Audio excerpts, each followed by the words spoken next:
France की ये air strike इसी तरफ इशारा कर रही है। ये देखिए तस्वीरें जो हैं वो हमारे सामने आई हैं माली में किस तरह से फ्रांस ने इस एयर स्ट्राइक को अंजाम दिया। ये तस्वीरें आपको बता रही हैं। पहले एयर स्ट्राइक की गई मिराज एयरक्राफ्ट के जरिए, 2 एयरक्राफ्ट का इस्तेमाल किया गया। पहले तो ड्रोन के जरिए लोकेशन ट्रेस की गई कि इन आतंकवादियों ने कहां-कहां ठिकाना बना रखा है। और ये अलकायदा का बड़ा आतंकी कैंप था जहां पर सैकड़ों की संख्या में टेररिस्ट मौजूद थे, आतंकवादी मौजूद थे। यहां पर एयर स्ट्राइक की गई और इस कैंप को पूरी तरह से बर्बाद कर दिया गया। ये तस्वीरें अलकायदा के उसी कैंप की हैं जिसे एयर स्ट्राइक में पूरी तरह से बर्बाद कर दिया गया है। और जो जानकारी मिली है वो ये कि 60 आतंकवादी मारे गए। और ये देखिए ये तस्वीरें हम आपको दिखा रहे हैं मिराज एयरक्राफ्ट की।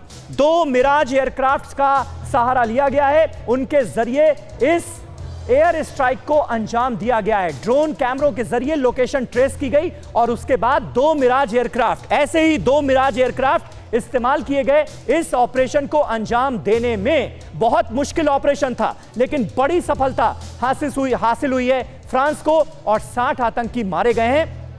बड़ी बात यह है कि कुछ आतंकवादियों को जिंदा भी पकड़ लिया गया है। ये अहम जानकारी हमारे पास आ रही है। वहीं जो ब्रेकिंग न्यूज है वो ये कि अफ्रीकी देश माली में फ्रांस का ये बड़ा ऑपरेशन हुआ है और टीवी 9 भारतवर्ष पर फ्रांस के ऑपरेशन का एक्सक्लूसिव वीडियो इस वक्त हम आपको दिखा रहे हैं। टीवी 9 भारतवर्ष एकमात्र ऐसा चैनल है जो फ्रांस की इस एयर स्ट्राइक की पहली तस्वीरें आप तक पहुंचा रहा है। एयर स्ट्राइक के बाद अलकायदा के कैंप्स का क्या हाल हुआ ये आप मेरे पीछे देख सकते हैं। और वहीं फ्रांस की ये तस्वीरें भी देखिए, क्योंकि ये दरअसल इन्हीं तस्वीरों का बदला है।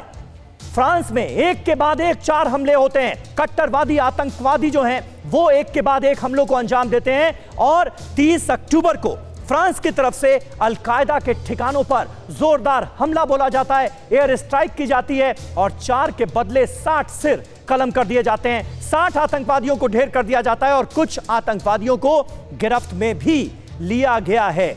विक्रम सिंह साहब हमारे साथ मौजूद हैं। विक्रम सिंह साहब, और बड़ी जानकारी अपने आप में यह है, बहुत अहम है ये, कि फ्रांस की सेना ने कुछ जिंदा आतंकियों को भी पकड़ लिया है। अब जाहिर है उनके जरिए बहुत सारे ठिकाने जो हैं उन पर से भी पर्दा हटेगा और वहां भी एक्शन होगा, ये उम्मीद की जाए।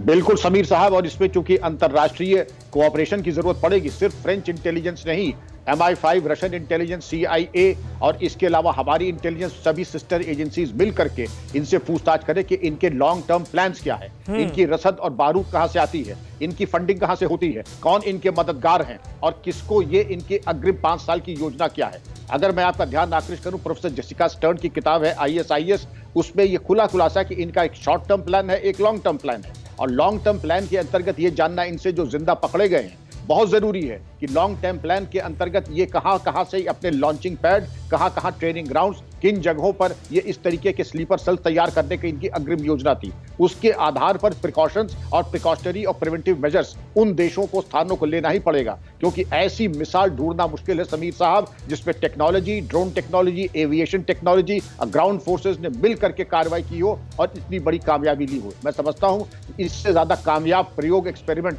हाल के इतिहास में ढूंढना मुश्किल है। फिक्र आपकी, सोमवार से शुक्रवार रात 9 बजे सिर्फ टीवी 9 भारतवर्ष पर।